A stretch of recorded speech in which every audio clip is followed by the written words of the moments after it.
What up? It's your girl KP, the sports chick. I just wanted to talk about this as I was watching the Louisville Florida State game. Something came to mind that I talked about on my radio show a couple weeks ago that I wanted to share with all of you guys. So a lot of the time when I'm at a sports bar or watching games with friends, I get asked who out of which sport do I prefer out of college football or the NFL. And it's not just me, it's a roundtable discussion and the answers are varied, but more often than not the answer is college football trumps the NFL. And before I tell you what my preference is, let me just go through. You're gonna By the time we get to my answer, you're gonna know what my answer is. So the first thing people say as far as the NFL not being as good as the NCAA or as competitive, because college football players fight for it because they want a spot in the league. So they're fighting for free. They can't accept gifts. They can't accept money. So they're playing their hearts out for free with the intent of maybe getting a chance to play in the NFL. Well, if you look at it from the flip side of the coin, it could be that, or it could be the fact that these players are coming from high school into college for a scholarship. And let's be real, that most of these players are not going to make it to the NFL. And look at you, for example, all you guys out there watching and listening. If you play professional football, or if you play college ball, you knew going in that these would be your last 4 years or not. You either knew you had a chance of playing professionally or you knew that you didn't. Let's be real. So there's a chance that these players would not be playing again after they finish their college career. So I feel like that's another reason why they play hard and they play hungry. Also, the competition is different when it comes to college ball, because you could have, some guy from upstate New York who's the best at what they do, whatever their position is in football. If they're the best quarterback, best receiver, whatever it is, and they're the best in New York. I mean, you can go down to a hotbed like Texas, and where high school football really is king. And the talent for high school football is so much and so big and so vast. And I can put anything on the fact that on every college football team there has to be one person from Texas, and that's just being that's just underestimating or being conservative. So with that said, you got the best player from Texas and the best player from California.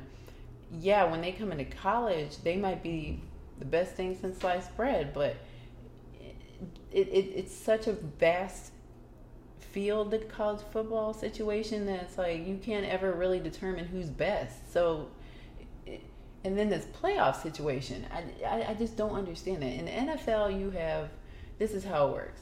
So everybody plays 17 weeks, right? And there's 16 games, one bye week. Okay, so, and there's 4 divisions and then you have 2 conferences, AFC, NFC, right? 4 teams in every conference. You follow me, right? If you never watch football, that's how it works. Okay, I'm assuming that all of you that are watching right now, that's, we all know that that's how it works. And then if you win the most games, you win your division, which means that you skip wild card altogether and you go to week 2 of the playoffs.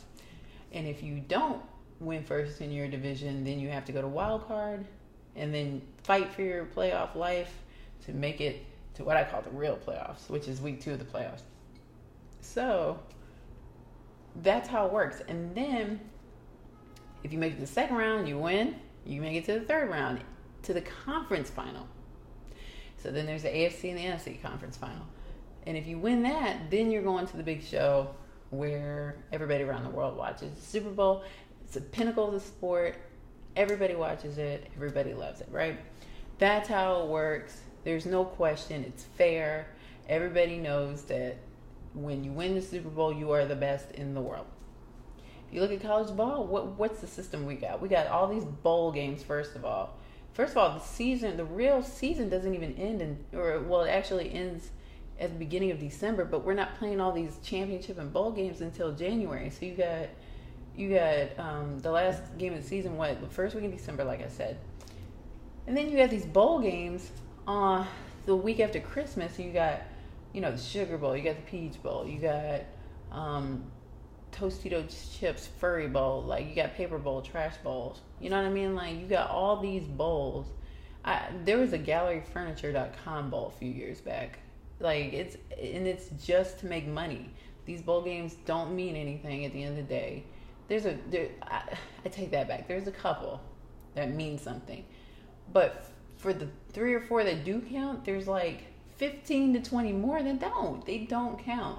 And to me, it's a waste of my watching time and my competitive spirit watching these games. It kills my competitive spirit slowly watching these games, because what do you get? A trophy? What recognition are you really getting? You're the best at the Trash Bowl? Like, I don't understand.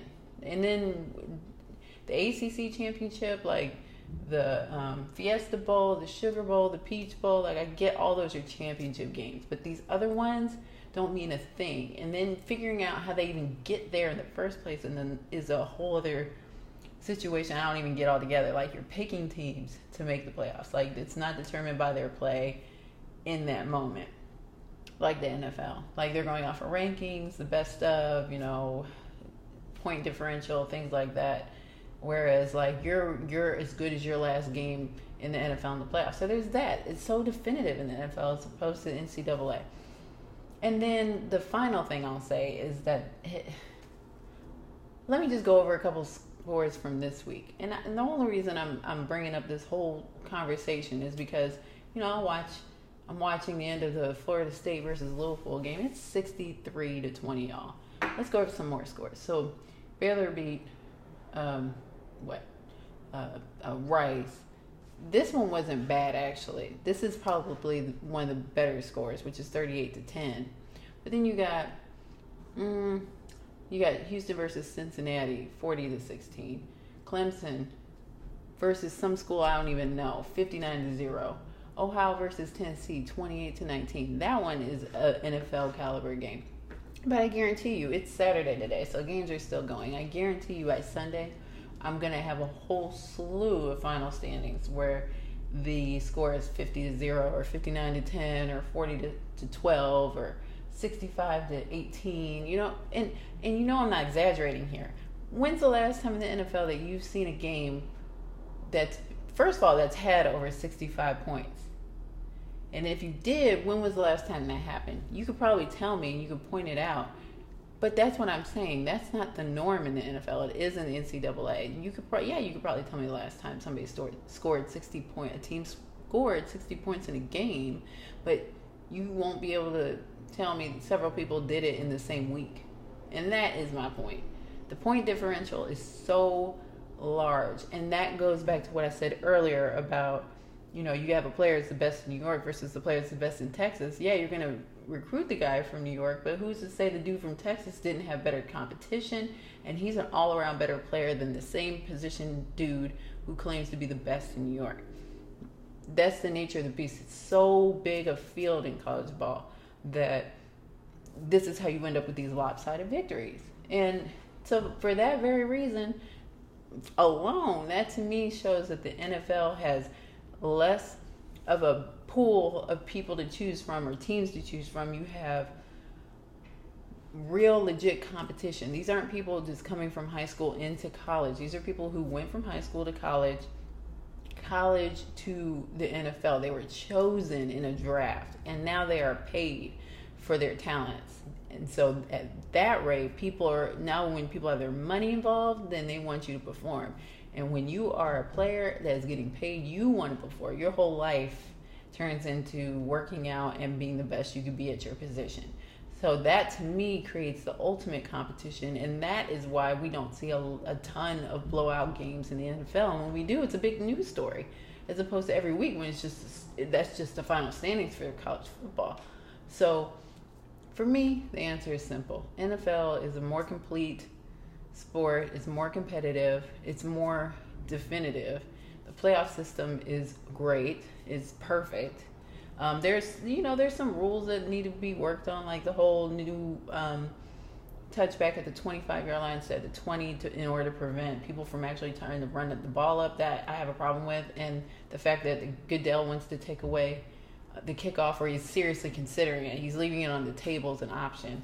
Those all bother me, but not enough for me to say that the NCAA is more competitive or better than the NFL. Point blank. Period. I know people are going to disagree with me, but I want to know why you disagree. So if you do, hit me up on kpthesportschick.com. That's my hub for everything KP the Sports Chick related, including my videos. You can make comments and everything that's going on with me there. And then you can go to YouTube as well and leave comments there.